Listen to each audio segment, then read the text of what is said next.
yes, or anything along those lines to make sure the audio works. It's working. Great. Awesome.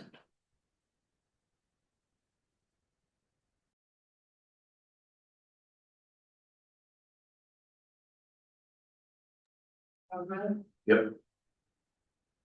Hi, good evening. Thank you for joining us tonight, both in person and online. We appreciate you taking the time to be here to get your questions answered about Measure 3-634.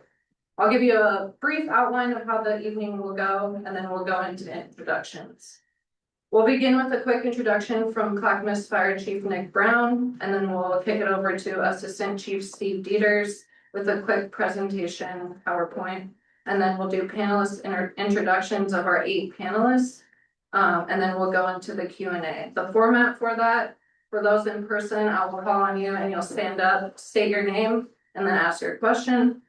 For those online, type your question into the submission Q&A box, and I'll read it to the panelists and they'll get your questions answered. We will try to get to as many questions as possible as time allows. But for those online, if your questions haven't been answered or you need more clarification, please reach out to me at cfdpio@clackamasfire.com and I'll direct you to the person to get your question answered. With that, we'll introduce our panelists. First off, we have Sandy Fire Board Sue Hine, former Sandy Fire Chief Phil Snyder, Sandy Fire Director Ron Lazowski, Clackamas Fire Board Director Jim Searing, Clackamas Fire Division Chief of Wildland Brent Olson, Clackamas Fire Chief Nick Brown, Clackamas Fire Assistant Chief Steve Dieters. Did I miss one? Nope, No, we're good. okay. That's We're everybody. good. Yep. Now I'll kick it over to you, Chief. Awesome. Thank you, Lindsay. First, for everybody's here, thank you so much for being here and taking the time out of your evening to be here in person. And for you that are online watching, thank you so much for being here. We are excited to be able to discuss this measure. We're excited to be able to answer your questions. We've noticed a lot of questions throughout social media and interactions that we've had from the community.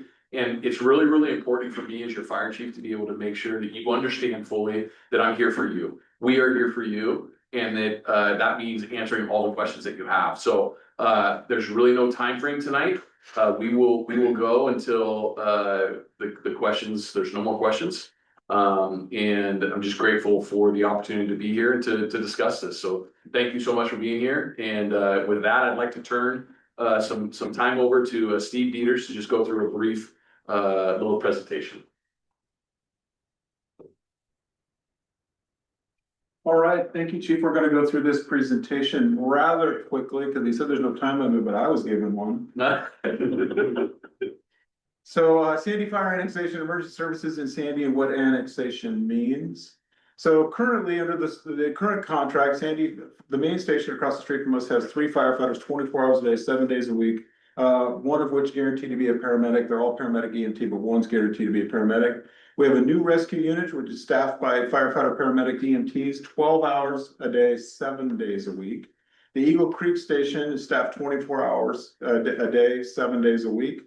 It is the first due engine into the south side of Sandy Fire District. We've been able to redraw some of the coverage area. So it's the first due there. It's the second due into the main part of Sandy Fire District. The Furwood Road Station is staffed by volunteer firefighter EMTs, and the coverage is for most nights. And what all this means is that Sandy is no longer reliant on mutual aid. So why the new rescue unit matters? It keeps the fire engine available for some of those bigger calls, house fires, some of the car wrecks, things like that. It does respond to all incident types, and it does have water, so it can fight fire and many other types of calls. And it also is the additional unit for the simultaneous calls. Out here, 1 in every 5 calls is a simultaneous call, or 20% of the monthly calls, which means when one rig is out on a call, there's another call for service. That number does change. Last month, in fact, it was 33% of the calls were simultaneous calls. Effective Response Force, National Fire Protection Association sets standards across the country for fire departments. And an effective response force means 15 to 20 firefighters are needed on scene for a typical house fire. to do the fire attack, the search, the vent, protect exposures, the overhaul, all of those things. And under the current contract, Clackamas Fire, we're able to establish that in 15 minutes, 38 seconds on average. Prior to the contract, Sandy Fire was staffed with a minimum of 3, and they needed mutual aid and volunteers to meet that requirement. Response times, here's where we see some of the biggest improvements. Before, Sandy is a standalone, to get an effective response force, it took about just over 25 minutes. Today, it's 15 minutes, 38 seconds, as we just talked about. The first fire unit on scene, and now this is for the entire Sandy Fire District, was 16 minutes and 1 second, and today it is 10 minutes, 54 seconds. The urban area, much quicker, it's a 6 minutes, 31 seconds, but that's close in. EMS, cardiac arrest response, previous, it was about 12 minutes, just over 12 minutes to get the first unit. Today, it's 10 minutes, 25 seconds to get that first unit. And then the important thing is that second unit that's coming at just over a minute later, that's the second unit. We dispatch 2 units on every cardiac arrest. So you get two units for that.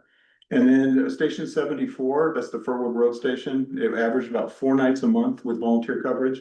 And today that average is about 26 nights a month. Oftentimes it's every day of the month, but it's an average of 26. And then in the summer and in the fire season, we also have, through our wildland program, they have a relationship with Oregon Department of Forestry that staffs it during the day for the fire season. So you're really looking at almost 24-hour coverage out there. The financial context, currently in Sandy, we pay $2.17 per thousand of assessed value. I say we because I live out here as well. And at Clackamas, the assessed value is $2.40 per 1,000 of assessed value. That's an increase of 22 cents, and that is, it supports the increased staffing. It would change the rescue from 12 hours a day to 24 hours a day, 7 days a week. It also will help to support all of the enhanced services like wildland, water rescue, rope rescue, and the volunteer program, and many other things. Sandy Fire and Clackamas Fire, it's important, we do not receive any funds from the city of Sandy or any of the cities that we serve, and we do not receive any funding from Clackamas County. Annexation does not create a new system. It solidifies, expands, and protects the improvements that we've made. It allows for community representation within Clackamas Fire. So any resident of Sandy or the fire district coverage area can run for board seats. They can help with the Civil Service Commission, and they can also be on the budget committee, but you have to be a resident of the fire district to do that. And then the decision just ensures permanent protection of lives and property in Sandy. And that's all I have. Turn it over, Sue. You want to introduce yourself? Okay. I'm Sue Hyde. I have served as an elected member of the fire board since 2015. I live in a very rural area of the district, 10 miles from this station. So I'm particularly happy to have the Dover station, the one on Furwood, staffed with volunteers 26 nights a week. It makes a big difference for those of us who live a long ways from the main station. They can get there a lot faster than a truck coming from Sandy on windy roads and 10 miles out. Now we watched us struggle over the last few years with multiple calls at the same time. And it's really heartening to know that we have more resources and don't have to rely on mutual aid that would be coming maybe from another fire district. So we're really pleased to see the improvements that have come in since Clackamas Fire has been on a contract with us, and we'd like to continue that into the future with a permanent situation.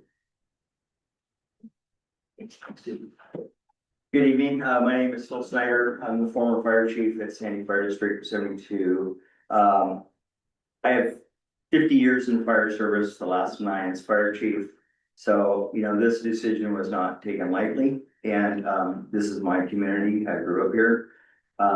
But, you know, in 2021, we started some of this resource sharing. And I look back today, and I was actually, Sandy Fire was asking Clackamas 150 times for mutual aid. So, you know, and where these guys, they take care of themselves.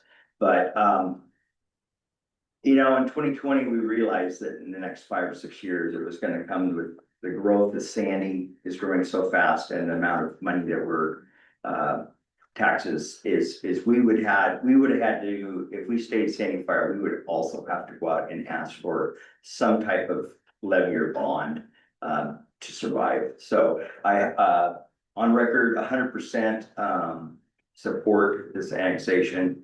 I get to see it all the time of what we get for our money, and definitely our money's worth. So thank you. Hey, good evening. My name is Ron Lasowski. I also within the Sandy Fire District. I've been on the board, I think, for 8 years now.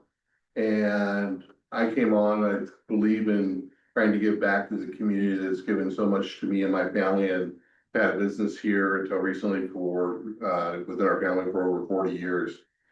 But coming on to the fire service, I learned a few things, and that is that unlike my business or most businesses, they kind of grow linearly or decrease. And that's the aspect. If things aren't going right, you hire a few people, let a few people go.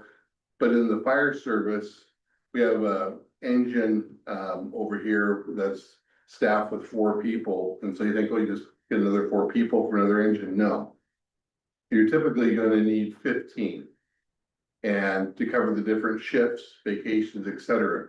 So it's a very different business model than what we typically run into. And with that, because again, I'm not obviously the firefighter, but I know budgets, I know books and how those things work. And we were faced with, how do we take the tax dollars that we're growing and spend them? We couldn't hire 15 people to bring another engine in. And Phil was directing us to one way that we could better use your tax dollars that you've given us to try to spend as wisely as we could, to take the administrative costs, which was Phil, assistant chief, bookkeeper, etc., and put those back into actual firefighters. And that's when we went under contract with Clackamas Fire District. That's what we were able to do. So we reallocated those dollars. We were able to get the rescue rig in here. And, you know, it's one of those things, the fire service, you know, they're there. I don't think none of it's really appreciated until they're there. But now, and again, Sandy Fire District in the past, with the volunteers, everything was here, did a great job. But with the growth that we've had, we need to look at other alternatives to do it. Nobody likes change. I'm one of them, but this change makes sense of doing the contract with Clackamas Fire District. And it has worked out so much better than we thought it was going to. We knew it was going to be good, but again, Chief Dieters has gone over the response time improvements, the coverage. You don't see it, but it's there. And it's been a huge phenomenal success. So the question that we've got asked by many people, why now? It's going so good, we're under contract. Well, actually the board, the Clackamas Fire District Board and the Sandy Fire District Board, as well as the Clackamas Fire Administration, we're all in agreement that this is a really good deal. Let's go while we're all in agreement, move forward and really solidify this agreement and move over. So nobody likes change, but this is one that I think that everyone will benefit from. Thank you. Good evening. My name is Jim Searing, and I've been with Clackamas Fire for 41 years. I worked a 30-year career, retired, and then I've been on the board of directors for Clackamas for the last 11 years. 3 items that I wanted to mention that are important to me: the history of Clackamas Fire, staffing, and our partnership. A lot of people may not understand that Clackamas Fire, we're not a county organization, a county government. We're a group of what used to be 13 separate fire departments, from Boring to Happy Valley, Milwaukee, Oak Grove, Clackamas, Redland, Beaver Creek, Clarks, and on and on. Every single one of those 13 communities had their own fire department, and beginning in the late 1980s, one by one, joined their neighbors and decided that together we could do so much more. We could protect our community so much better, gain effective response forces of enough firefighters. So during all these years, Clackamas really is nothing more than a family of communities in our area that all join together to better the fire protection in a regional basis. Sandy now is a 14th community that's considering the same thing that 13 previous communities have already decided. Staffing, the staffing difference from, you've heard it mentioned a couple times, from what it was 5 years ago. 3 firefighters in the Sandy Station, 0 at Eagle Creek. The volunteers at Dover, really minimal.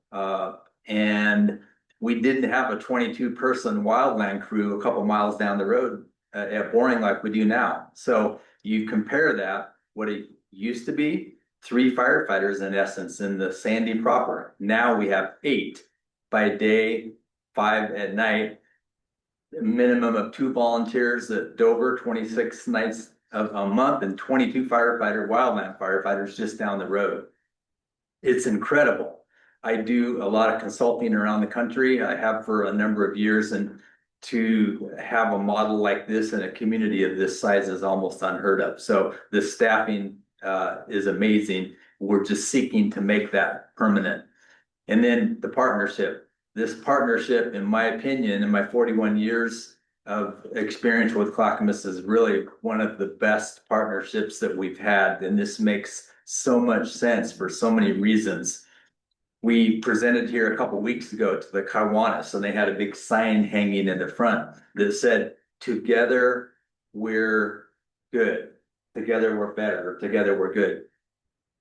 This is a perfect example of together our 2 agencies and partnering. It's good for Sandy. It provides permanent fire protection. It's good for Clackamas.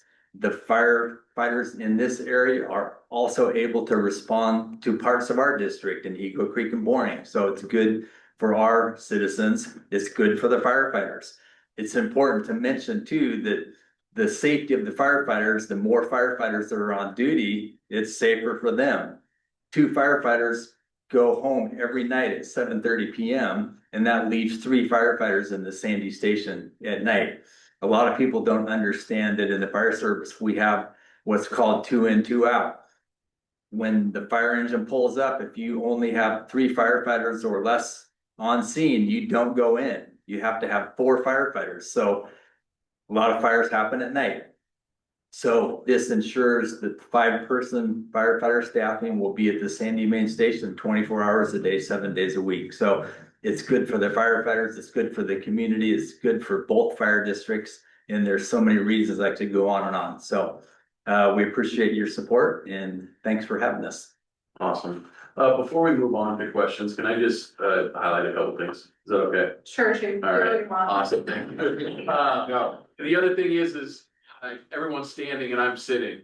Was it better for the people online if I stand when I speak, or is it, okay, I'm just gonna sit right here. If people need me to stand, I can stand. But I just wanna, I was writing down some notes as people were talking and you know, Phil, I love your humility for what you've given to the community of Sandy, but this really was your vision.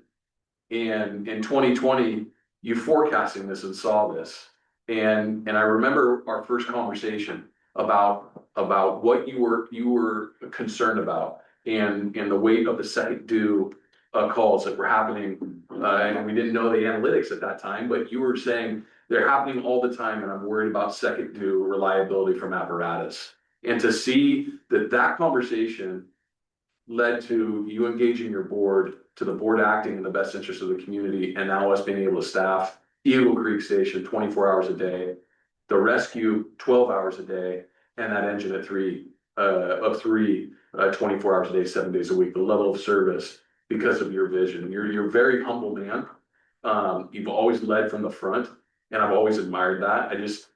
I want to give a little shout out here to you because this was truly your vision, and to see where we're at today and the amount of lives that we're saving and the property that we're protecting because you care so deeply about this community. And I just, honestly, I think there's needs to be some credit there. And really what this does and this annexation does is with the annexation, now we're able to make that rescue 24 hours a day. So now we have 5 firefighters responding out of the Sandy Main and still 24 out of Eagle Creek.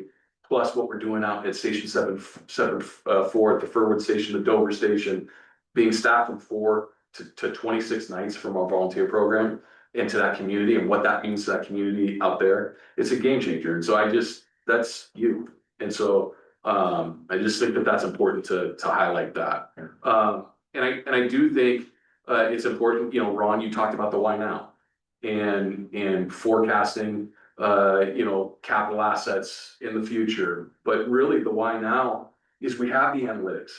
As Steve said, over the last 3 years we know it 20% of the time we're getting those second due calls. And for everybody that's in here in person and for online, what that means 20% of the time is we are getting second and third and 4 calls simultaneously getting dispatched at the same time. And so now by this staffing, we're able to answer all the calls that the community of Sandy is having.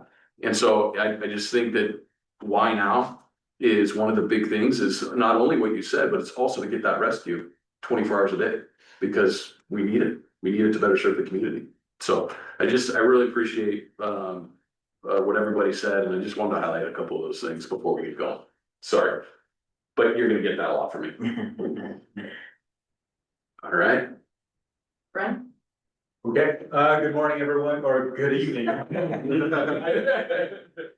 name is Brent Olson, and I'm the Division Chief of Wildland Fire Operations here for the Fire District. I've been with the Fire District in some capacity since 1996, not quite as long as Director Searing, but I'm approaching fast on it. So I'm here to be the subject matter expert for all things wildland for the Fire District. Thanks, Brent. Okay, with that, we'll start with questions. If you're online, go ahead and start submitting them in the Q&A submission box. But we already have our first question lined up from someone. There's been a lot of discussion about Clackamas Fire's response in 2020 and the impact on Estacada. Would you mind responding and expanding on that? Yeah, I'll go on and start, and if anybody else wants to chime in, please do. Man, the 2020 wildfires. That was day one of me being the operations chief in 2020. And for 96 straight hours, I was awake, responding to the needs of the community with every single member of Clackamas Fire with what we were facing. I've read a lot about what the community feels. I've had a lot of conversations with George Youngberg, who I respect dearly. And for that community that's out there, would love for you to reach out to George, because he'll back what I'm saying to you here. 2020 was like something we had never faced before. The preparation, I don't think any of us expected what that night was going to bring. We started to get an understanding of some forecasted weather a couple days prior, but I don't think any of us, and I certainly did not, know what was coming our way and what potential we could be facing until about 6 p.m. that night. I know that there's community members within the Estacada area that are very frustrated with Clackamas Fire, and they have every right to be. But I'm going to tell you something, that in the areas where we did not win, where we failed, there were areas within Estacada where we won. There were some heroic things that I saw from the men and women of Clackamas Fire in partnership with the community members that, to be quite honest, I get a little bit emotional about, because I saw amazing work from our firefighters and the community members rallying together to save homes and to save neighborhoods. I saw pockets where there was greatness that happened. I also saw areas where I'm not too proud of with our response. And so something that we did after going face to face with George and talking with him and hearing his concerns and hearing the concerns from the community at that time, something that was really, really important to me as the operations chief was to expose our underbelly and bring somebody in from the outside to give us an analysis of how we responded to the 2020 wildfires. And we brought in Kim Zagaris from CAL FIRE and Bob Roper from Ventura Fire, which are very well respected agencies within the California system that face these catastrophic fires quite frequently. And we had them come in and walk us through where we failed, where we won, and where we need to improve in the future, not only locally, but regionally and at the state level. And you can access that after action review on our website. But I'm gonna ask Brent in a little bit to dive deeper into that after action review and what we learned and where we are now today from that. But before I do, I want the community to understand something, because it wasn't just one fire that we were facing. In the first 12 hours, starting at 6 p.m. on the night of the 7th, is when the first call went out. That's when I left my home and went to the center of the fire district. And we had 35 fires, working fires, from 6 p.m. until 1 a.m. that morning. And of those 35 fires, 11 of them were greater alarm fires. And what a greater alarm fire is, we have a predetermined amount of resources that we send to structure fires or wildfires. Anything that's a greater alarm would be doubling the resources from a first alarm. So typically for a first alarm, we have 4 fire engines, a ladder truck, a heavy rescue, a medic unit, and a battalion chief. A second alarm, which is considered a greater alarm, doubles that first alarm assignment. So we had 11 greater alarm fires that happened within the first 7 hours of that incident. And it wasn't just within Clackamas Fire. They were within Malala. They were in Colton. They were in Estacada. They were off of Dowdy Road. They were in Springwater area. And so what we did is we did an emergency callback and called back all of our resources from at home to respond and meet the needs of the community. And what we thought was going to be an isolated one-night event turned into a 2-week event. But what I don't know if the community fully understands is that within the first 72 hours before the state of Oregon and the federal system came in, and a delegation of authority was assigned over to them, we responded to 144 working fires. 144 working fires. And of those 144 working fires, 35 of them were greater alarm fires. And of those 35 greater alarm fires, 6 of them went the duration of the event. And as the operations chief, knowing that the resources in Malala, knowing that the resources in Colton, knowing the resources that were in the county, there was not the amount of response from those neighboring agencies into their own area. I took a posture and I made the decision as the operations chief to divide our resources to respond to all fires that were within that area. I immediately called for mutual aid from Tualatin Valley. I called for mutual aid from Portland.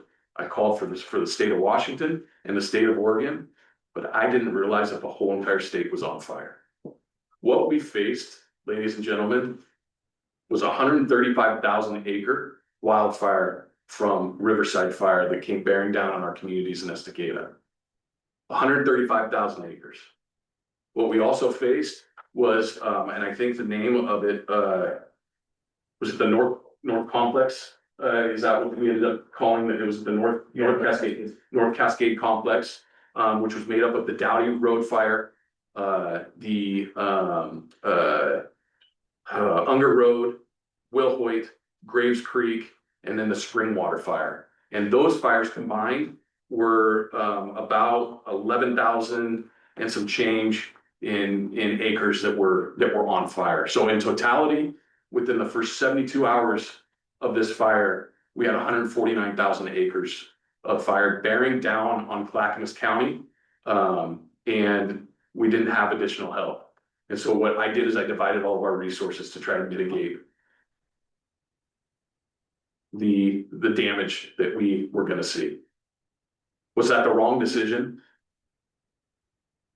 I'm gonna tell you, no, it was not. I would make that same decision again. And I would make that same decision to divide our resources because that's what the community needs. And fires don't have any geopolitical boundaries. Human beings do. And our focus at Clackamas Fire was to save lives and protect as many homes as we could with the natural disaster that we faced. Where we failed was not the men and women of Clackamas Fire that showed up from home or that showed up from the stations to answer the 911 calls. We did not fail with firefighters working for 96 hours straight to try to answer the 1,300 apparatus responses that they faced within that time period. Where we failed was at my level. Where we failed was getting ahead of educating the community and listening to the community the day after the fire ended. And that's on me. That's on me and our organization, because what we wanted to do was gather as much information as we could and then respond to the community. And at times it's too late. And that falls on the organization, but not the firefighters. That falls on me. And so we've learned since then. And Brent, would you just walk us through a little bit of the 2020 after action review and really the precipice of where that's started to get us to where we are today? Sure, yeah, so after the 2020 fires, Chief Roper and Chief Zagaris came in and did a complexity analysis of what we faced during that time period, and then what our capabilities as an agency were. Clearly, as Chief just explained, that event completely overwhelmed not only our agency, but the system as a whole. I think there's a expectation out there from the lay public that you're gonna have a fire engine at every house, and we could have had the state of Oregon, when I say we could have had every fire engine on the West Coast up in Oregon at that time, and we still would not have had enough fire engines to put one at everybody's house. So that's just a physical impossibility. But after that, the analysis was that we needed increased capabilities for the risks facing Clackamas Fire. We've seen a progression of environmental conditions change for a myriad of reasons that aren't really consequential to this, but they're happening nonetheless. And so they recommended that we have a more robust system for training and accountability. They recommended that we look into aviation assets. They look into having contracted resources for heavy equipment, things of that nature. We partnered with the Oregon Department of Forestry and other partners, specifically Clackamas Community College, and we started to put some of those things into action. So we're one of the few entities within the state that has what's called the incident qualification system. It mirrors the federal training and standards for the state side. We've also implemented our Type 2 IA crew, the first of its kind, hand crew hosted by a municipal agency anywhere in the region. That includes Oregon, Washington, and Idaho. So we've taken more steps towards wildland than I think anybody else in the state, especially from the municipal side. When we had the event in 2020, we had a total of 9 dedicated apparatus for wildland. Today, that number exceeds 20, in addition to the crew. So we've taken steps to answer the calls that were done in the AAR. And I would put us as the leading entity within the structural fire service regarding wildland fire in the state of Oregon. Thanks, Brent. I think that shows who we are and when our actions match our words. We said we were going to look at ourselves, and we did, and there's still a lot more to go with this. But would you dive a little bit deeper into Crew 30 and what their capabilities are and really what they are? Because we've mentioned that a little bit. Yeah, so Crew 30, like I said, first of its kind municipal hosted wildland hand crew hosted by a municipal fire agency anywhere in the region. We've got anywhere between 20 and 23 people. They're seasonal firefighters that come on in early April, and they'll go until the end of the fire season, which is about the 1st of October. They are a Type 2 IA crew, meaning that they can be broken up into smaller modules and act independently if the situation dictates that. Historical conditions haven't needed a resource like this in the Northwest. we leaned forward after 2020 and in partnership with the Clackamas Community College to put this resource together. Since that time, they've traveled all over the Western US on fire assignments from Alaska to Alberta, Oregon, Washington, Idaho. And I expect, other places, Kentucky as well. So it's been an incredible resource, not only for Clackamas Fire. They responded to 5 incidences last year within our boundaries here, but they also supported in Alberta, Central Oregon, and other places across the West. These individuals go out, get that experience outside the area when our fire danger is low, so that they can hone their skills. And then when our fire danger is high in August and early September, they're back here trained, ready, and able to respond to any emergencies that are located in the district. Specifically to Sandy, in 2023, when we had the Camp Creek incident and the Bull Run watershed, Crew 30 was on the first day, one of the 2 crews that were ordered right away, and they were out there on the very first day of that incident and continue to be on that incident for the next 60 days. That's 60 days until the snow finally flew in November. So they are a local resource. They are well trained, well qualified to do the work. When I started working for ODF back in 1999 in this district here, I would have never believed that we would have had the wildland problem that we currently face, much less that a municipal agency was going to host a 20-person hand crew. Now that has only borne itself out over these 5 short years to be incredibly valuable, and I don't see that stopping anytime soon. Awesome, thank you, Brent. Was there any follow-up online to that question at all, or anything that needs further explanation? Or is there anybody in here? Chief, if I could, I think one thing that kind of left out was right after that, my summation is, could things have gone better? Obviously, everything, 100%. But from working with Clackamas Fire, what we all noted was, hey, we could have done things better, or we put it differently, we screwed up in different areas. Yes. And things have been moved along quickly to correct that. I mean, if you look now up on Furwood, we have ODF there all summer. Yeah. Right? That we didn't have before. We've got the hand crew that we talked about that is specifically for wildland fires, not for structures. And the other one is we're a community here, and we got together under, it's actually Phil pushing for it or directing us. There's the Eagle Creek Station. Yeah. It's right next to Estacada. Yeah. That was before that was staffed 12 hours a day. Yeah. And by us combining our resources, your tax dollars, we were able to staff that. So now that's the first backup that Estacada has. And that wasn't there before. But after we came out of the fires, I remember sitting in this room and, hey, how do we get this going so we can get 24 hours a day? And I'm sorry, I just want to get that in there. No, I think that's a really important point. Thank you for adding that. Is there anybody else in the room for clarity on the Estacada question? Okay. Okay, with that, we'll move on. Why can't Sandy just Okay. Why can't Sandy just use mutual aid as a standalone fire department? Chief, I just want to, I'll add something on that. I wanted to bring that back up anyway. When you talk about death. Yeah. When I looked at, I had that question before, why don't we just ask for some money or go out for a bond? Yeah. The thing of it is for 22 cents, I probably wouldn't even be able to get that rescue up and running.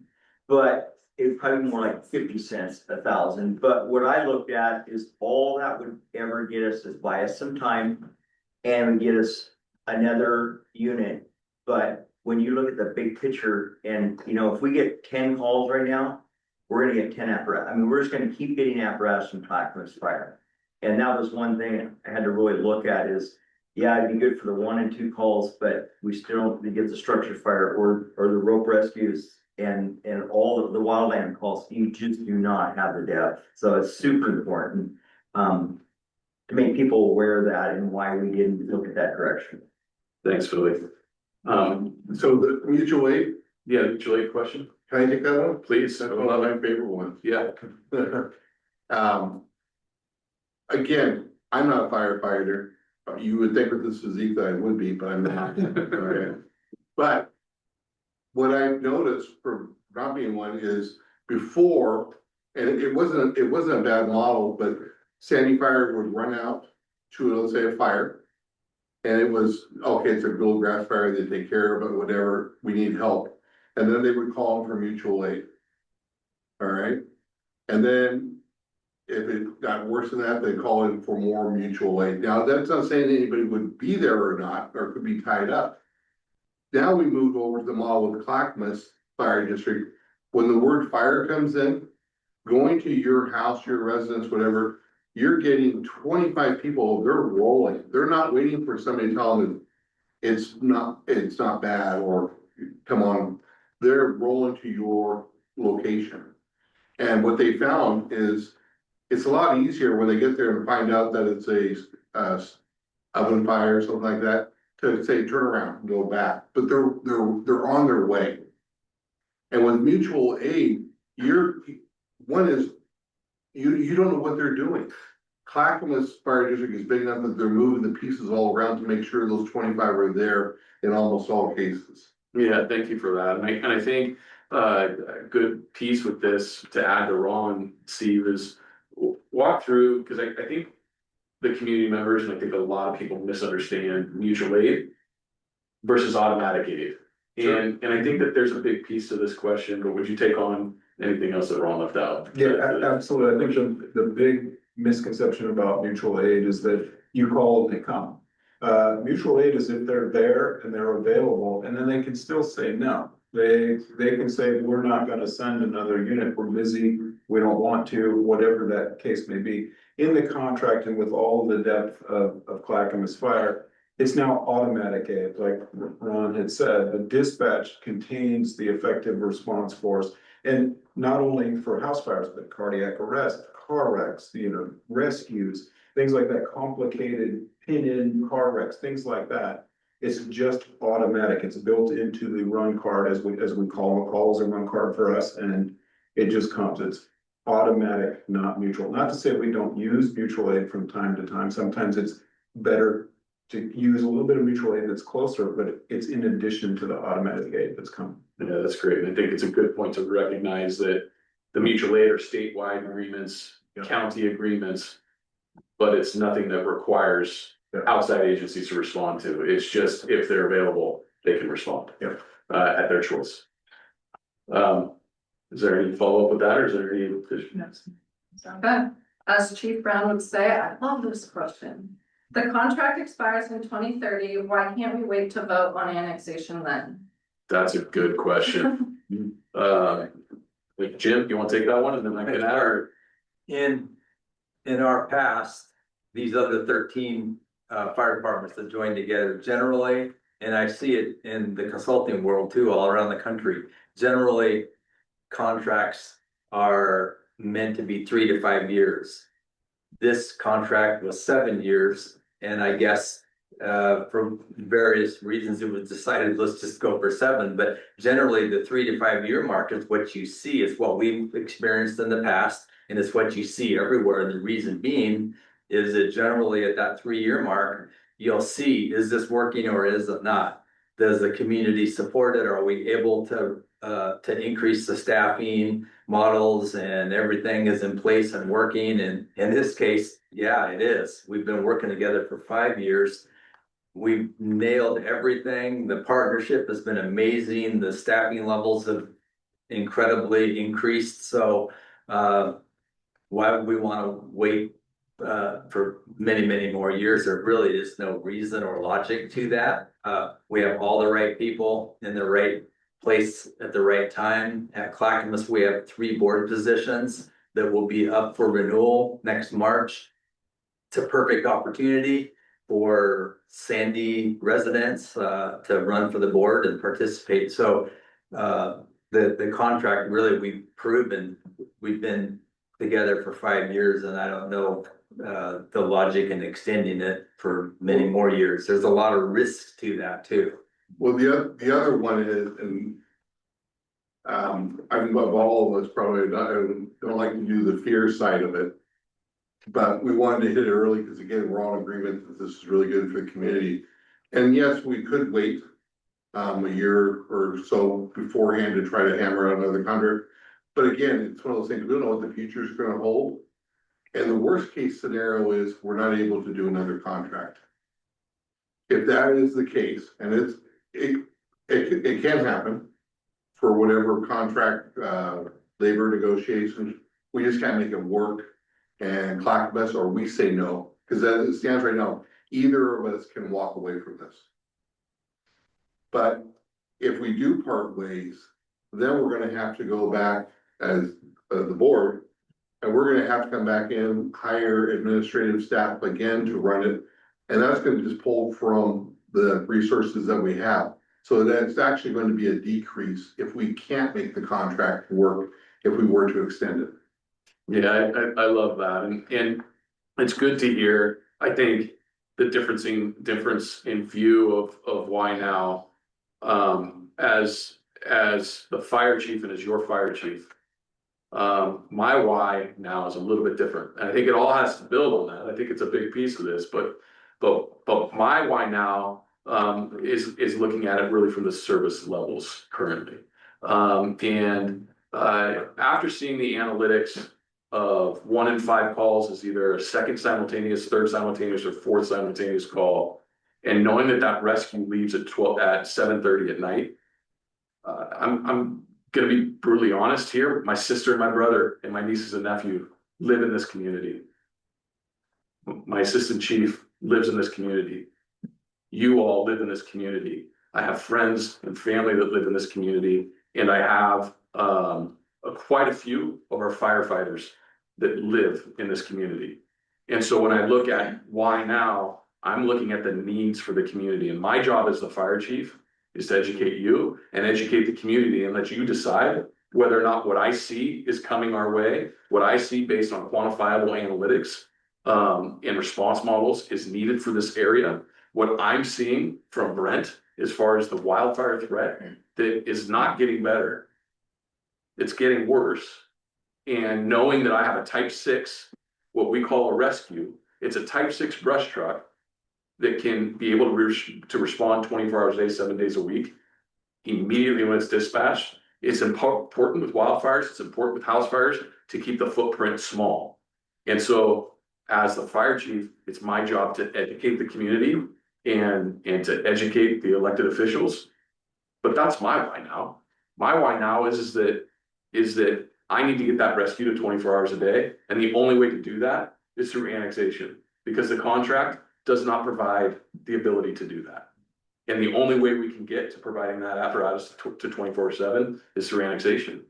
And so, I mean, that's my why. Is there anything else that you guys feel, or Sue or Phil, that outside of that? I don't, again, I don't wanna go with scare tactics, but if we go to the end of this contract, I'm not convinced that we can actually bring us back to the level we need to be at to take care of this growing community. Yeah.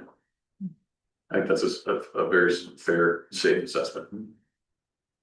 Okay, this next two are on cost. In 2027, there's a levy that will be proposed to increase the cost 50 to 60 cents per 1,000. How much difference will that bring in if Sandy becomes Clackamas Fire than if they are not? And what is the current cost for Sandy residents? Okay, that's a lot of info. I was trying to write down. The cost to the levy in 2027, it actually expires in 2028, is 52 cents per 1,000. It's not 60 cents, it's 52 cents per 1,000. And it expires in May of 2028. What was the? How much difference will that bring in if Sandy becomes Clackamas Fire than if they're not? The anticipated revenue, I wish I had my CFO Mark Whitaker here, but we're looking at probably about I think probably about $1 million range from where we are currently sitting right now, and extra revenue to be able to add resources to the community of Sandy. And then what is the current cost for Sandy residents? The current cost for Sandy residents is $217.38 per thousand. So it's $2.17 and 38 tenths of a cent per thousand for Sandy residents. The proposed annexation is $240.12, just a little bit over 22 cents And- per thousand of assessed valuation. Okay, this question is back to the Estacada fires. Thank you for the explanation on Estacada fires. Can you speak to the why firefighters were told to stand down and not protect people's homes? People were being threatened with arrests if they are protected in their own home. Yeah, I can speak to that, and then Brent, if you back me because you were overseeing that division. But this was a county-wide, it was actually a Marion County and Clackamas County decision from the state. So it wasn't just isolated to Estacada. This was a mutual county agreement based on what Beachy Fire and what the Riverside Fire were going to do. So much about these major catastrophic fire events are weather patterns and what the fire is going to do. The state's meteorologist called the state's incident commander and said, what I am seeing is a potential for the Beachy Creek Fire and the Riverside Fire to merge together. And what everything is lining up based on the fuel modeling, the humidity, the winds, is that what we are going to see is a plume driven event. Is it driven or dominated? Dominic. A plume dominated event. And Brent, before I dive in a little bit deeper, would you just walk through what a plume dominated event is? Yeah, so specifically to this incident, you had two fires. You had the Beachy Creek Fire and you had the Riverside Fire. And both fires are obviously generating a tremendous amount of heat and a tremendous amount of smoke. And that smoke are those particles as they're lifted into the atmosphere. There's actual weight to that. So you had two large, heavily involved fires that were producing a massive amount of what I'll call weight in that smoke particulate. And they're lifting into the atmosphere with that thermal convection. And so as ground resources, all we saw, much like the community, was utter darkness. So we could not really see the defiant column. So we're operating under that, really kind of almost blind in a sense. And so as those two columns, the fear was as those two columns and the weight within those two columns would merge together, at which point the weight of that column would overwhelm the thermal activity that was lifting it and cause that column to collapse down upon itself. And what that would do, just like when you dump water down, it would force that rush of air back down and almost fan the flames. I'm not a meteorologist by any stretch of the imagination. This was all being told to us, those people who were operating in the darkness, in a sense, who could not see the columns. So I'm reliant as the person on the ground in trusting the people that are telling me this is a high likelihood of probability. Therefore, if this does happen, those outflow winds are going to spread this fire all over the North Willamette Valley. At which point, it's going to be a destructive force unlike anything anyone had ever seen. So as that's being told to me, I'm like, well, gosh, this is already more destructive than anything I've ever seen. I can't imagine it getting worse. It was under that direction in office is that we said, hey, we're gonna gaggle up our resources, keep them in the city of Estacada, so that one, if this happens, we know where people are, and two, we can immediately re-engage the fire if necessary. But having us all strung out, if something like that was gonna happen, was not gonna do anybody any good. So that's what was told. I had to trust because I could not verify for myself, or none of us could. So as far as the discussion regarding arrests in people's homes, I'm not a law enforcement officer. We don't even pull the evacuation orders. We recommend to the sheriff's office to do evacuations. We're there to fight the fire to best of our ability. So we did that. Fortunately, that column did not collapse, I think for all of us. And I think we were there in that parking lot for about an hour and a half at most. And then we re-engaged the fire just like we were before and everybody was safe. One thing I want to note about the 2020 fires that often gets overlooked, unlike the Palisades, unlike Thomas Fire, sure, unlike Camp Fire, these California conflagrations, which are more in alignment with the fire conditions that we were facing at that time, we didn't have a single person or life lost during this event. Yeah. I think that's an important thing because life safety for the public, for our firefighters, that's first and foremost in my mind. We can rebuild houses, as tragic as that is, I cannot rebuild a life that's lost needlessly. So that's what we were focused on that time. When those conditions did not come to fruition, we immediately re-engaged with that fire. So, thank you for that description. Being inside the incident command post, I've got a little bit more information that I can share. And I'm gonna tell you that phone call to Brent and to Mark Corliss and Brian Stewart, who are the division supervisors for Unger Road, for Estacada, and for Dowdy Road in the Springwater area. That phone call was really tough to have because our firefighters, we do not retreat. We do not retreat. We stay and we fight and we draw the line in the sand and we're protecting that area.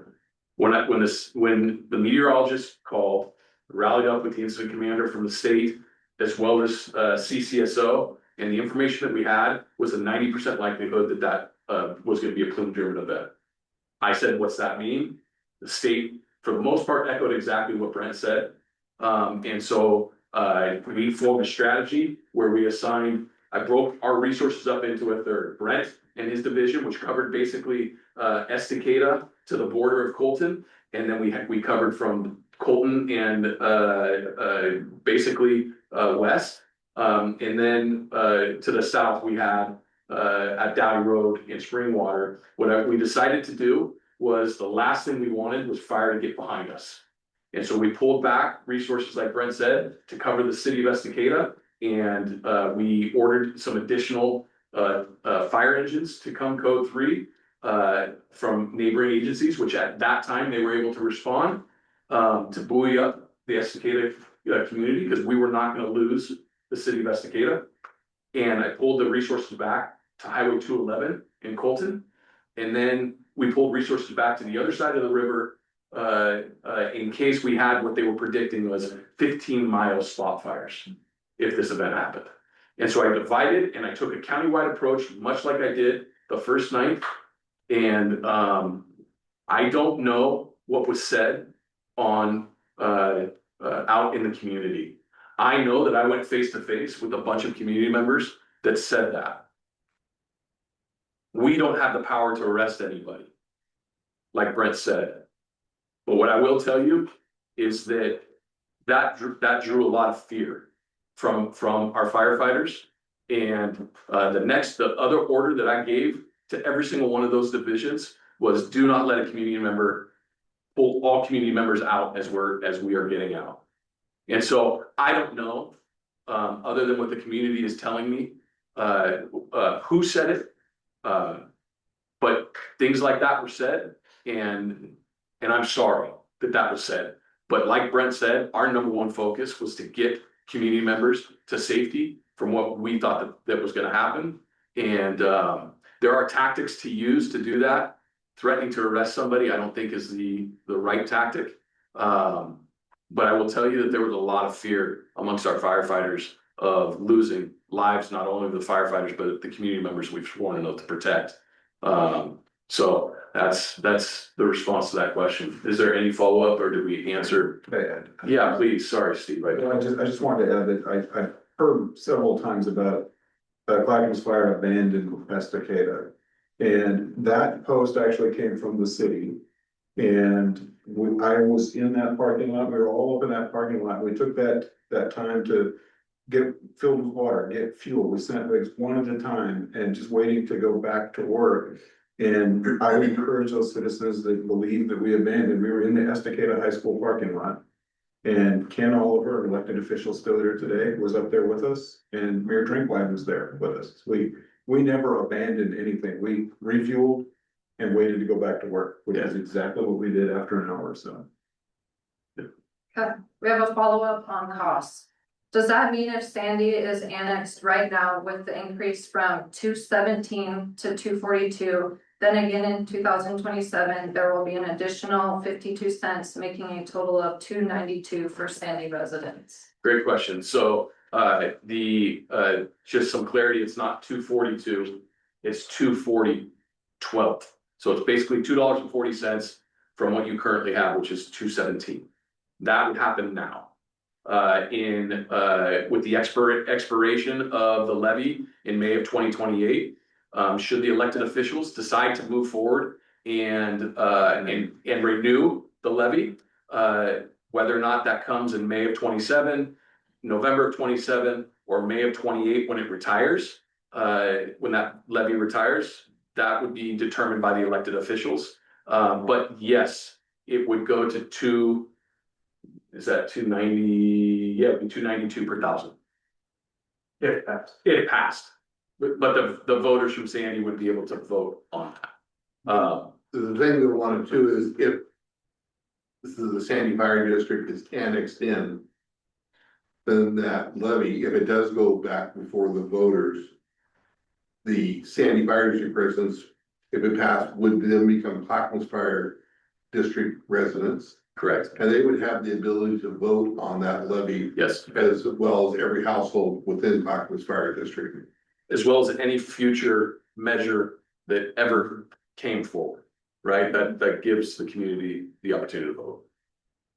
Oh, and Chief, I think you mentioned it earlier too, that should that happen and a future levy was approved by the global group, then the Sandy residents would be paying the same exact amount that the other 200 and something thousand residents of Clackamas Yes, willingly pay. Yes. All the communities, they all pay the same. Yep. And they all share all of the resources together. So yes, so they would be no different than the rest of the fire district's Correct. citizens. And then also the second point is, should the increase happen out here, well, then maybe you could touch on, you kind of mentioned it, if it generates an additional blank amount, what are potential additional resources that could be allocated out here in Sandy because of that increase? yeah, I think that's a fair and great question. So anytime that I'm gonna come to the community and I'm gonna ask them, because I understand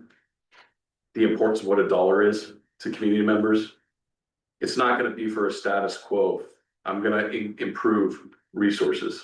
So if the community of Sandy and the elected officials feel like that we're gonna renew this and move forward, then I'm gonna add staffing to the community of Sandy. So currently right now, we know at 240 per thousand that I can have a fire engine with 3-person and a 2-person rescue. Well, if the levy passes, well, I know that I can add more resources and a different type of apparatus. What that looks like, I don't want to promise the community right now. I don't want to promise the community that it'll be a ladder truck. I don't want to promise the community there'll be another fire engine side by side. I don't want to promise the community that it'll be a fire engine staffed at another fire station within Sandy. What I will promise the Sandy community is it'll be more firefighters in the community of Sandy to respond out of the Sandy fire stations. What we try to do in our business model at Clackamas Fire is the revenue that comes in from the community of Sandy stays in the community of Sandy. And that's something that the boards have agreed on, and that's our business model. We share the resources to, if there's a fire and boring, the Sandy fire engine will respond to boring. That's where the benefit to not only the community of Sandy, but also the community of boring comes from. So to answer your question, we'll base that decision at that time of what type of apparatus based on the analytics that we're seeing would make the most sense. Because the reality of it is, if we are seeing the continued trend of wildfire, I don't know if it's gonna be a ladder truck or a type 3 a brush truck. There's just a lot of different things that we can do. But it gives us the opportunity to be strategic within the community of Sandy about adding more resources and the typing of resources that we add. As a board member going through, again, my job is look at budgets and help with trying to make fiscal decisions. And chief, after we rolled out the rescue rig, it's my understanding that within Clackamas Fire District, hugely bigger, Yes, you weren't really having this type of rescue rig before it rolled out in 2 other locations. yes. And why? But we Because, saw the efficiency that had happened here. right, it's Yeah. less wear and tear. Correct. As a big rig running around, you Yeah. get there faster. You get there quicker. And what I learned from you guys is time matters, Yes, right? And so if you break down the number of calls that come in here, or I mean, I know it doesn't matter which station, it's 75-80% paramedic calls. Yeah. So, and again, that's what we want, one organizations that can bring you a paramedic, a firefighter, you know, wildland, diversity, yeah. so. Anything else, regarding that question from the panel that I didn't answer? Okay, I think this is our last question, and it's about volunteers. I don't think I've heard anything about the volunteer program. Would it close? I love that. So it's a great question. So we did open up, talking about the volunteer program. And so I'm sorry that that was missed. But in Steve's presentation, we highlighted it and then I pointed to it as well. So, where the volunteer program, what we've noticed is the ability that we've had to combine not only the Sandy volunteers with the Clackamas volunteers, but we've been able to combine them and focus them on one area where we know has the biggest impact. And that biggest impact is in the Furwood and Dover community. To go from an average of 4 nights being staffed before Clackamas Fire was involved to being able to be at 26 nights right now is a game changer for that community. And so with this annexation, that confirms that solidifies that. And that is the promise that as your fire chief, we're going to continue to staff that area. That's huge. That's huge for the community. And that's something that we're going to continue to move towards and to continue to try to improve. I'd love to get to 30 nights. I'd love to have that thing staffed all the time. But I don't want to commit to that until we can 100% do it. So what I know we can do is right now we're averaging 26 nights. So let's get that and let's improve status quo and make it better.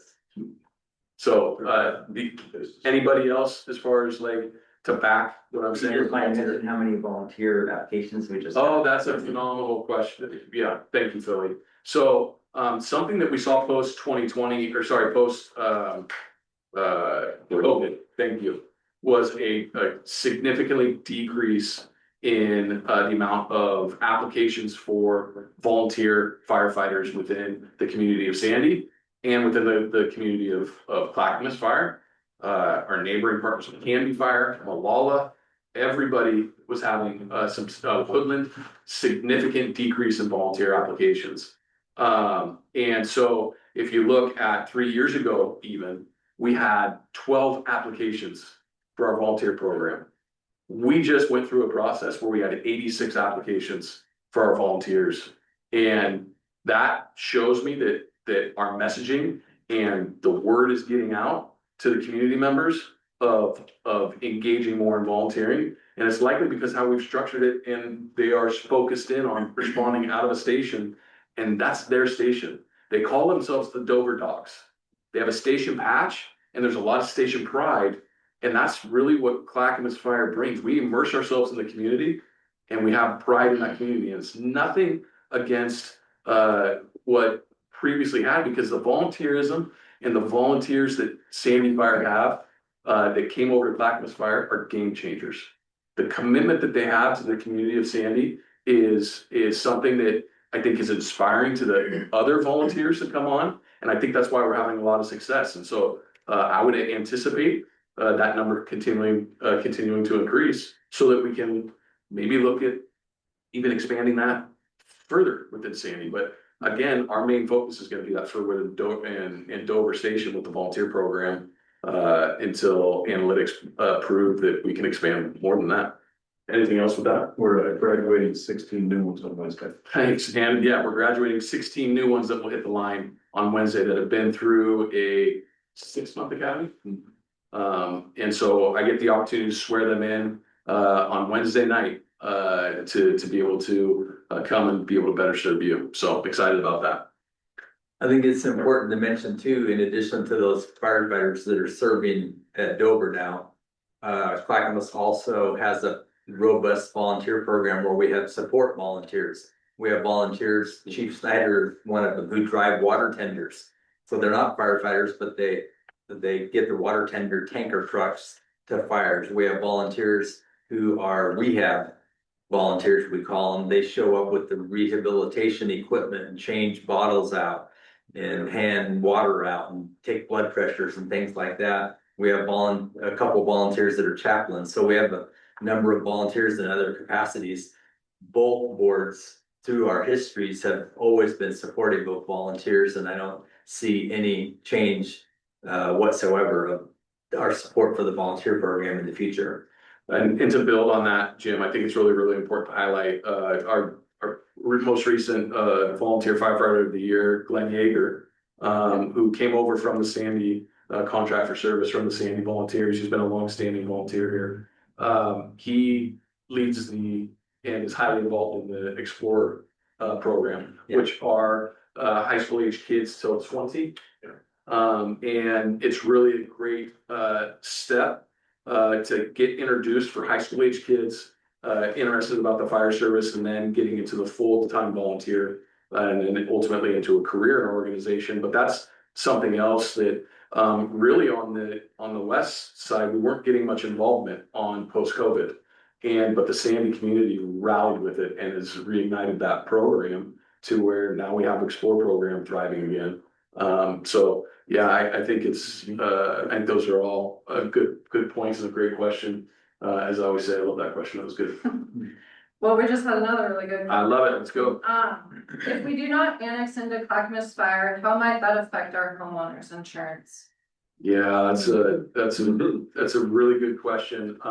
I'm gonna stay away from fear tactics and leave it to the elected officials to answer that question. And maybe Phil, the difference between a 2 and a 3 So, potential. Yeah, I'll just take it real quick. So before I retired, we challenged that ISO rating, and we were always a 4. We could never get any lower. And so with the partnership with Clackamas Fire and sharing resources with the Eagle Creek Station, got us to a 3, which for commercial business, that makes a fairly considerable difference. And just I'll say now that Clackamas is rated at a 2, which is gonna make another big difference. I'm not gonna promise that, but that's usually what happens when you go with an organization. You get, that's part of the deal, is you get that.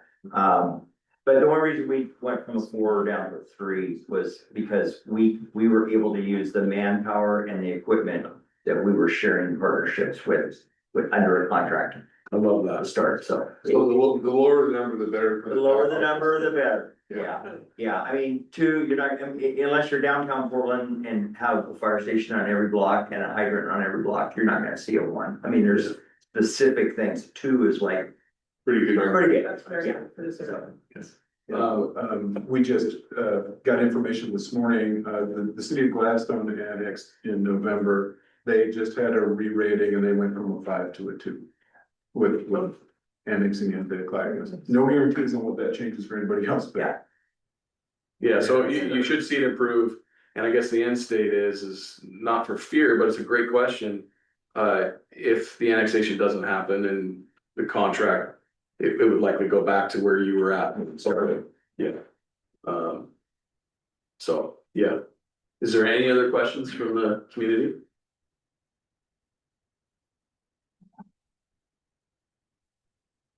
86 applications for Clackamas or for Sandy? It's We're 1. Clackamas Fire. So currently, and this is really good because there's some confusion within the community. Clackamas Fire is your service provider.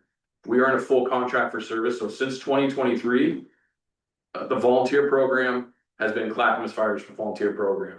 The fire engines responding out of Sandy Main Station and out of Dover are Clackamas Fire apparatus and are run by Clackamas Fire. So the volunteer program and the applications that we had of 86 were from Clackamas Fire's volunteer program that is sole purpose and focus is on staffing Furwood and Dover. And Chief, again, going back, one of the reasons too, just Mike, a little wrap up is that in terms of bringing it forward was we have money that's in Sandy Fire Districts for maintaining our equipment. So even though it's Clackamas Fire District personnel, they're still owned by Sandy Fire District. Where it's up to us to maintain them, all the buildings, et cetera.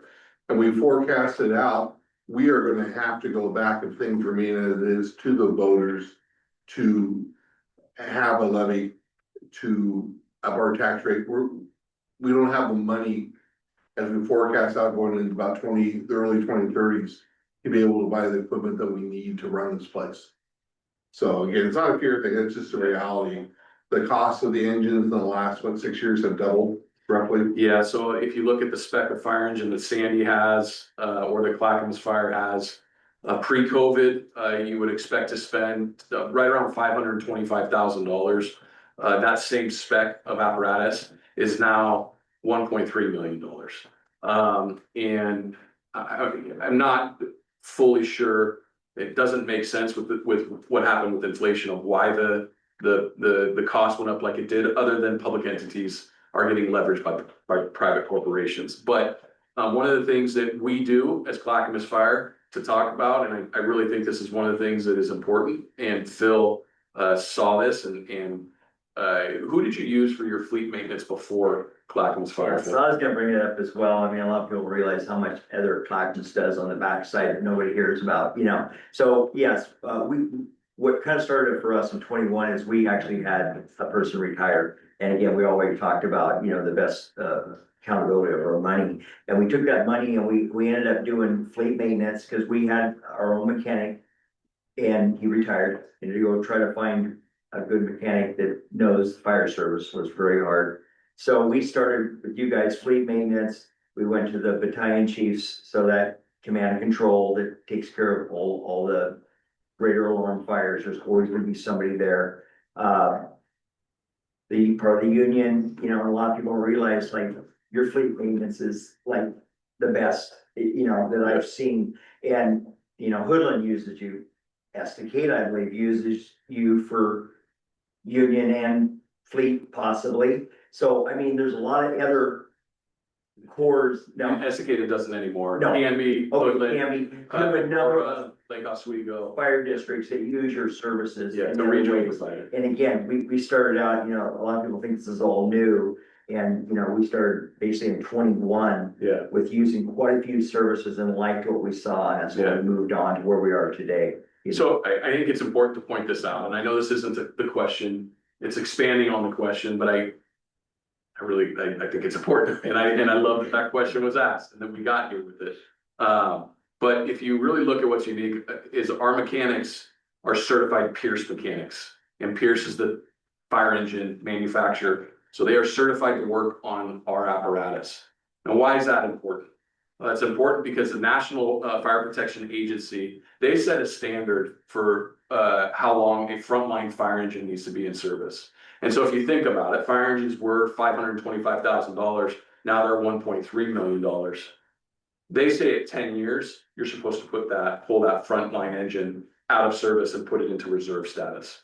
Because we have our own mechanics and we take care of the apparatus, and they know how many hours are put on the apparatus. They know the wear and tear on all components of that engine. We are able to bypass NFPA standard and push it to 15 years out so that we can stretch the taxpayer dollar and maximize the taxpayer dollar efficiently, because we know that the hours and the upkeep of those apparatus are top notch. And then after 15 years, we put it into reserve status for another 5 years. So at 20 years, we are making these apparatus stretch when compared to what used to be 10 years. And so, and it is top notch mechanics. And that is why Woodland goes to us, can be, Lake Oswego. That's why Sandy, came to us. Gladstone did as well, was because of the mechanics that we have and, the services that they provide, to take care of the taxpayer dollar. Fiduciary responsibility is our responsibility to maximize the taxpayer dollar, and that's what we do. Another thing that we do that is really, and I think it's important to note is that we have our own fueling stations. We have fueling cells throughout Clackamas Fire. So right now, a big question that I've been getting is, well, how bad is fuel hitting you? Right now, it's not, because we're able to buy bulk. We buy bulk and we fill our fuel cells. Now, if the fuel prices continue in this trajectory, well, that's gonna hurt us next budget cycle. But for the short term, we're fine because we're able to do strategic things and make the taxpayer dollars stretch. So We have Yeah. another question regarding apparatus. I love it. Where are the Sandy apparatus? Why were they moved out of Sandy? The Sandy apparatus, we're not moved out of Sandy. The Sandy apparatus are still stationed at Station 7-1 and Station 7-4. We've just added some additional fire engines or typing apparatus within the community. But the Sandy apparatus are still in what? Just the 1 to 13. One. Oh, we did move one to Station 13 out of Clark's. I forgot about that. Yep. And we brought a Type 6 here. So we moved an apparatus to Clark's Fire Station 13, and we brought in the Type 6 for the rescue for basements. So And why don't engines say Sandy Fire instead of Clackamas? they say Clackamas Fire proudly serving Sandy, and that is something that we want the community to know. That's what will stay on the apparatus. Because we are Clackamas Fire, we are responding to Sandy, so it's Clackamas Fire as your provider, serving the community of Sandy. So that's why it says that. Another one, why would a ladder truck be used in Sandy from Clackamas? Always ask the question. Well, yeah, so I think you go back to, as a community member, I think a lack of understanding fully about what mutual aid is versus automatic aid. Mutual aid can ask for a ladder company from Gresham that is 20 minutes from here to respond. And the reality of it is truck 4 within Clackamas gets here close to the same time. But in fires and emergencies, time is our enemy.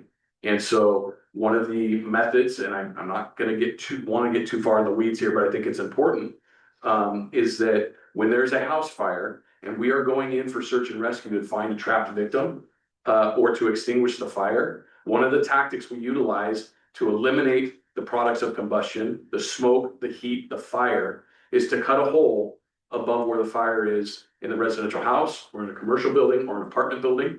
And the ladder truck typically does that assignment. And so doing that assignment 20 minutes into the fire can be fairly late. Well, can an engine do that? Yes, they can.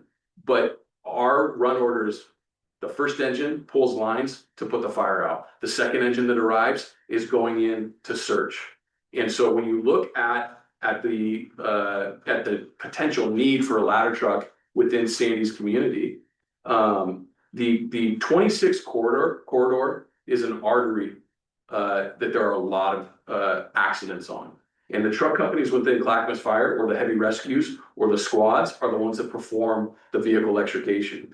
Engine 7-1 has vehicle extrication equipment on there to be able to pop the door, but any sort of heavy extrication that kind of equipment would be on a ladder truck is something that we are looking at, and is what we are seeing is very important to the community, or to the highway, for response to the Highway 26 corridor. What we are also seeing, and especially anticipating growth within Sandy, is we're seeing buildings higher, right? So yes, there are 1-story and 2-story. It's majority of the residents and the commercial buildings are there, but you have 3- and 4-story commercial buildings as well. And the care facility is the biggest. That a 35-foot ground ladder just doesn't reach to perform a rescue if somebody's trapped on the top floor. And so it's situations like that where you would need a ladder truck. But again, I don't want people to hone in on the ladder truck. What I want people to hone in is on the ability now that we're able to do that, should we quantifiably know that that is what's best for the community. And the only way that we're gonna know that is through data and actual trends and fires and looking at the anticipated growth.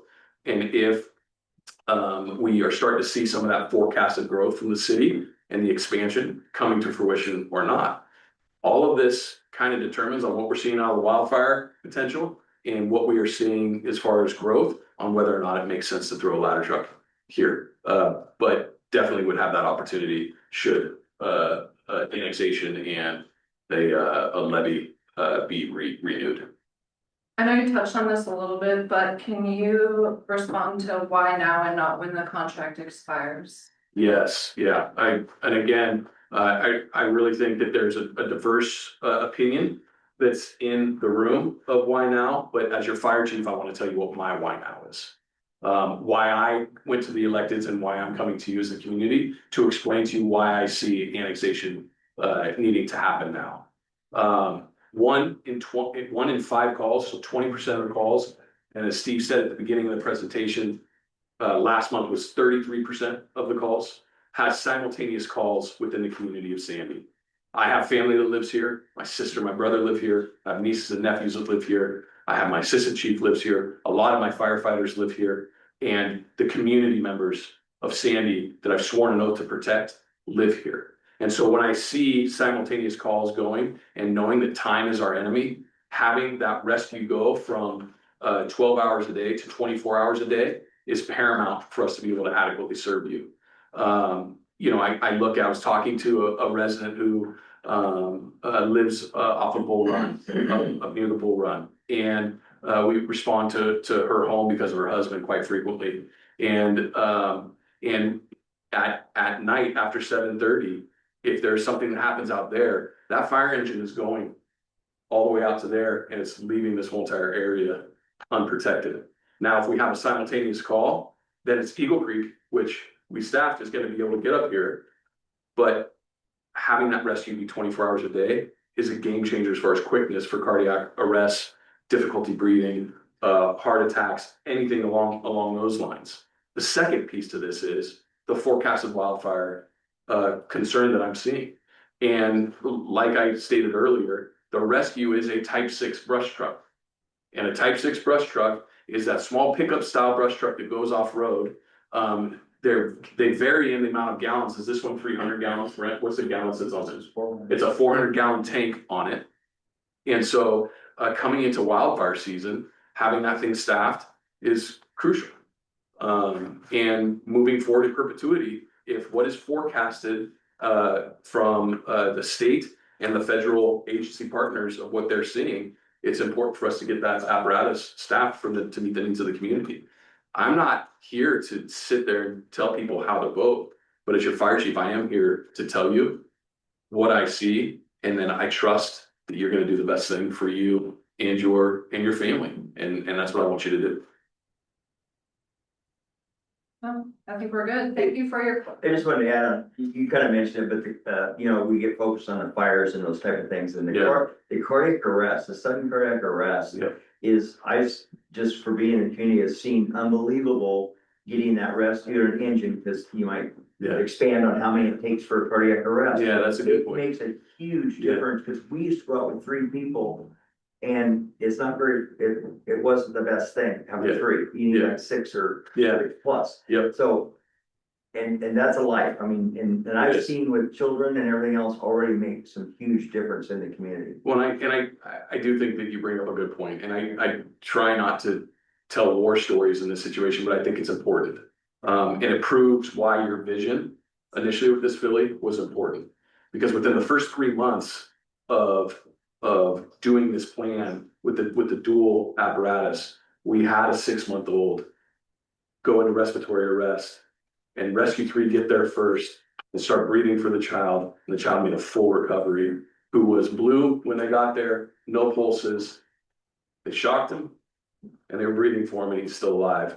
That's why this matters, right? And I know that that it's hard to see the importance of fire service and EMS response and having paramedics trained and being able to respond to your needs if you haven't used them, right? I know it's hard to equate with what we're talking about, but we do. We see it every single day, and that's our business, is to be able to answer the needs of the community, to save lives and protect property.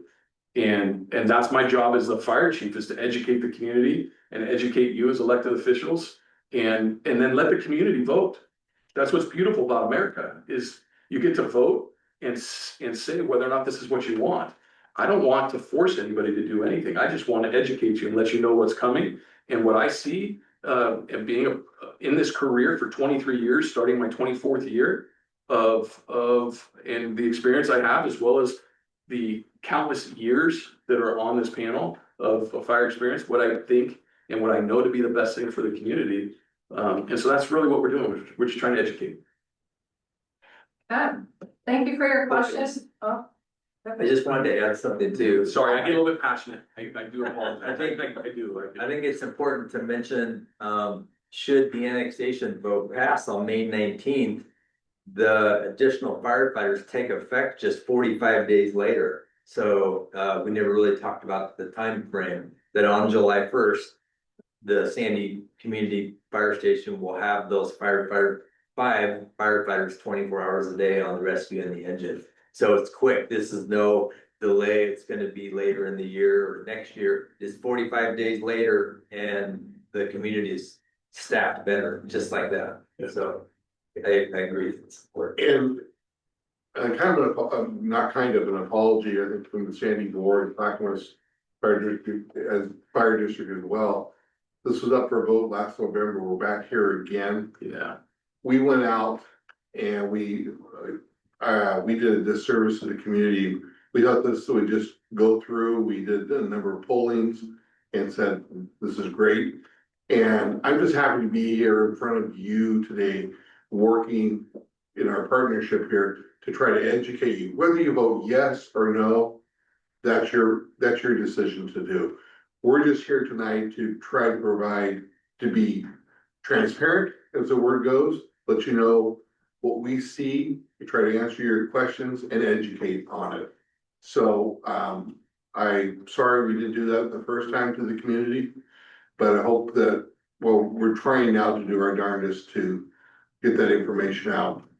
Yeah, I appreciate it. And Bruce, I'm sorry, because you know I'm getting long-winded. Okay, I apologize. But I do think that this is really, really important. That is what we heard from the community members post the November ballot was, we didn't know what this was. We didn't understand Clackamas Fire serving the community. And so I think that we've done a really good job educating the community, and now it's for them to decide. But one of the things that I think is also really, really important is the feedback from the community. This whole entire thing tonight stems from the community asking questions on social media. They're asking questions about how do I get the fire chief to engage? And I'm trying to engage, but I'm gonna be brutally honest with everything that we do. And social media, it is very hard to stay ahead of false information. And so we felt that based on what community members were saying, that a live Q&A event, to come in person and look at us face to face, and being on Zoom and look at me face to face, and so you can know who I am and know what I'm saying to you, was really, really important, versus typing out a response from Clackamas Fire or typing out a response from my personal Facebook account. So we heard you, and we're grateful that you opened up and asked for this event, and we created this event for you. So I hope you enjoyed it. And I hope your questions were answered. Again, if they're not, and you are not able to see this live and you're capturing this at a later date and watching it tape recorded, Lindsay, would you say again where they can go to if they have further questions? Yeah, you can reach out to me directly at cfdpio@clackamasfire.com, and I'll direct you and connect them to the panelists here, and they can hear directly from you. Awesome. And then one more thing, just a gentle plug, because they've been really, really fun. Not just because I like hot cocoa, but we have one more Meet the Chief event with the elected officials, myself, Chief Dieters, Saturday, May 2nd at 9 a.m. in the morning at the Ant Farm. Please come. Please come and share a cup of hot cocoa with me. And any questions you have, if it's about my family, if it's about life, why the sky's blue, whatever it is, I just would love to see you and meet you. Or if you have questions about the annexation, we'd love to hear from you. So with that, turn it back over to you. Are you sure? Go, you better go. One more. Yeah, thank you for your questions and thank you to our panelists for getting the questions answered. I want to plug the Meet the Chief on Saturday. If you do have more questions or need more clarification, that's an opportunity to engage directly with the fire chief and your elected officials. So Ant Farm on Saturday from 9 to 10 a.m. But with that, thank you. Thanks, everybody. Thank you. Appreciate you.